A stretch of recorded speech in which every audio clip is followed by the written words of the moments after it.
ደገኛው ውሻ።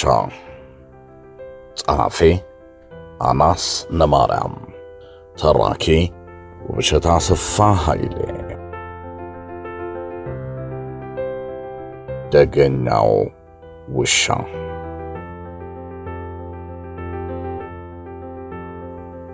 ዓለሙ ገዳ እሳት የላሰ ደላላ ነው። አንደበተ ርቱዕ፣ አፈቅቤ፣ ልበ ምላጭ። ወደሚከራየው ቤት በጋራ ቀናን። ከእርምጃውም ከምላሱም እየፈጠነ ነው ዓለሙ። አሁንም ላጤ ነህ? ወንደ ላጤ አግባ እንጂ። እኔ ጣፋጭ የትዳር ሕይወት አጣጥሜያለሁ። ነገር ግን ያው ምን ያደርጋል፣ አምና ባለቤቴ ወደ ሳውዲ ተሰደደች። ባስና ሴት ጥለውኝ ሄዱ ብለህ አትዘን፣ ከሳውዲ እየገቡ ነው የሚል ጥቅስ አንብቤ ከዛሬ ነገ ትገባለች በሚል እየጠበቅኳት ነው። እንደመጣች ወዲያውኑ በፍጥነት ነው ቀብድ አስይዘው። ግር አለኝ። ቀብድ አስይዛታለሁ ስትል አልገባህም እንዴ? አስረግዛታለሁ ማለቴ ነው። ግን ምን ዋጋ አለው? የሳውዲ ተመላሽ ሴቶች አብዛኛው አርግዘው ነው የሚመለሱት።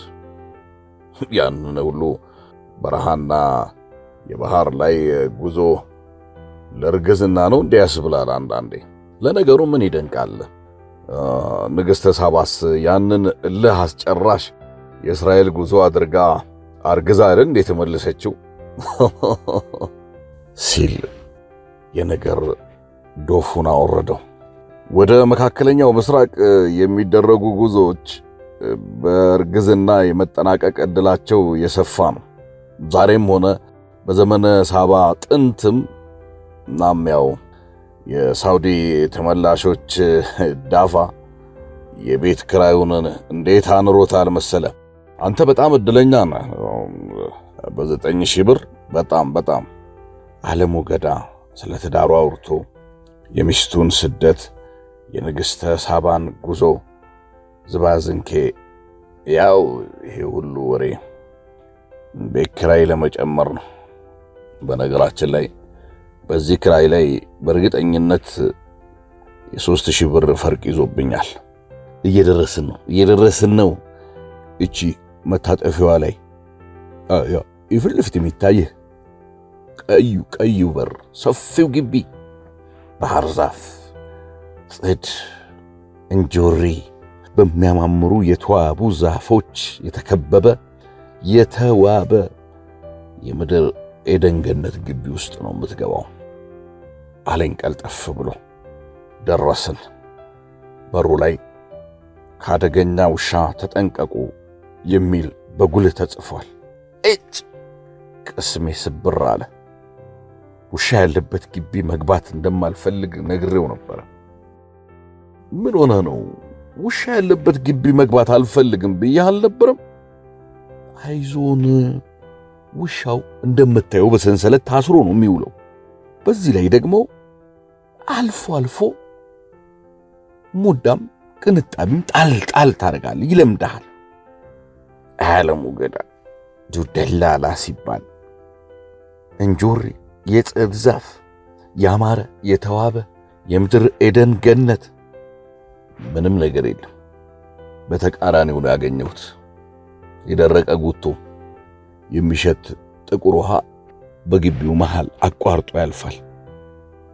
ወጥቻለሁ እንግዲህ ምን ይደረግ። ተያይዘን ወደ ውስጥ ዘለቅን። ዋናው ቤት በረንዳ ላይ አንድ ወጠምሻ ጎረምሳ ሴት ጭን መሃል ገብቶ ሹሩባ እየተሰራ ነው። ቤት ለመከራየት ነው አይደል? ቆይ አባዬን ልጥራው ብሎ ብድግ አለ።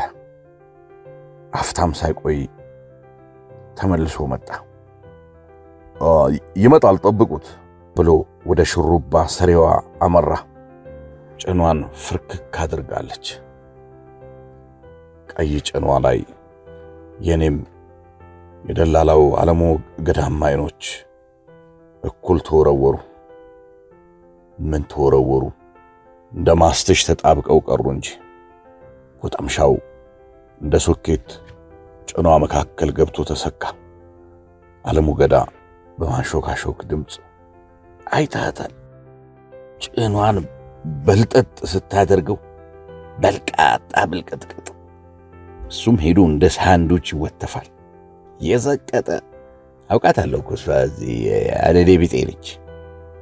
ምን ታደርገዋለህ እንግዲህ ስራዋ ነው አልኩት፣ ዙሪያ ግቢውን እየቃኘው። የምን ስራ? ይሄ የመጨረሻ መዝቀጥ ነው እንጂ አለ ኮስተር ብሎ ዓለሙ። ቤት አከራዩ አዛውንት ከእሳቸው ጋር አብራ ያረጀች የምትመስል መነጽር አፍንጫቸው ላይ ጣል አድርገው ከቤት ወጡ። ገና እንዳዩኝ ከግር እስከ ራሴ በግልምጫ አነሱኝ። ያው ይገባኛል፣ የአከራይ ባህሪ ነው። ለወደፊቱ እንድፈራቸው ከወዲሁ ተጽዕኖ ለመፍጠር ነው። ይሄ ነው ተከራዩ፣ ይሄ ነው። አገናኘኝ። ተነጋግረን ዞር ስንል ውሻው በኃይል አንቧረቀ። ድምፁ ያስፈራል። ወዲያው ተራሩጬ ዕቃዬን አስገባው።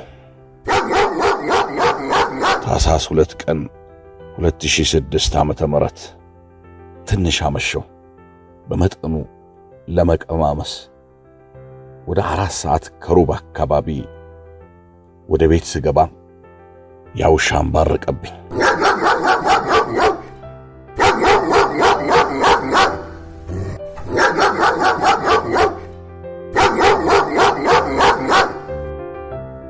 ያንተ ያለ የታሰረበትን ሰንሰለት ቢበጥስ እኮ ከአንድ ጉርሻ አላልፍም።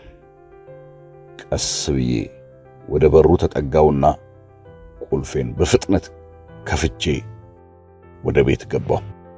ታኅሳስ 3 2006 ዓመተ ምህረት ምሽት 4 ሰዓት ተኩል ወደ ግቢው ገባው። ወደሉ ውሻ ጥግ ይዟል። ምንም ድምፅ አላሰማም።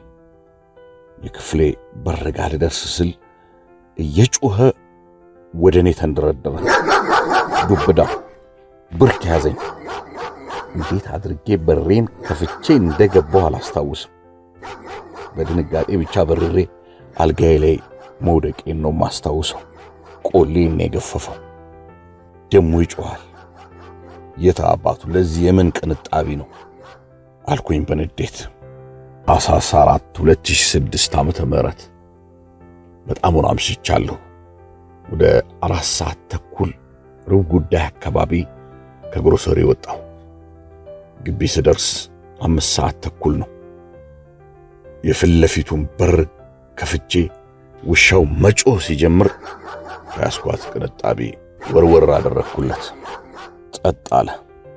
አንተ ቀዳዳ ጠብ ስናረግልህ ጸባይ አሳመርክ አይደል? ባይን ተያየን። ታኅሳስ 5 የወረወርኩለትን ስጋ ውለታዬን ረስቶ እንደገና ይጮኻል። አስጠላ። ደላላው ዓለሙ ሙዳሱ ጋር ወርውርለት ያለኝ ድምጸት ወደ ጆሮዬ ደጋግሞ ይመጣል። ለሱ ስል በሬ አርዳለሁ እንዴ? ታኅሳስ 8 በጣም አምሽቼ በጂን ድብልቅልቅ ብዬ ወደ ቤት መጣሁ። ውሻው አድፍጦ ተኝቷል። ልግባ ለካ ስጋም አልያዝኩም። ጭንቅ አለኝ። ሞቀታ ስላለ ራመድ ብዬ በሩን ከፍቼ ስገባ በኃይለኛው ቆሌን ገፈፈው። በምን ቀን ነው እዚህ የተረገመ ግቢ የገባሁት? ውሻና አከራይ።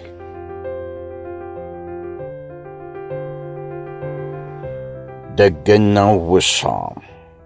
ጸሐፊ አማስ ነማርያም። ተራኪ ውብሸት አሰፋ ኃይሌ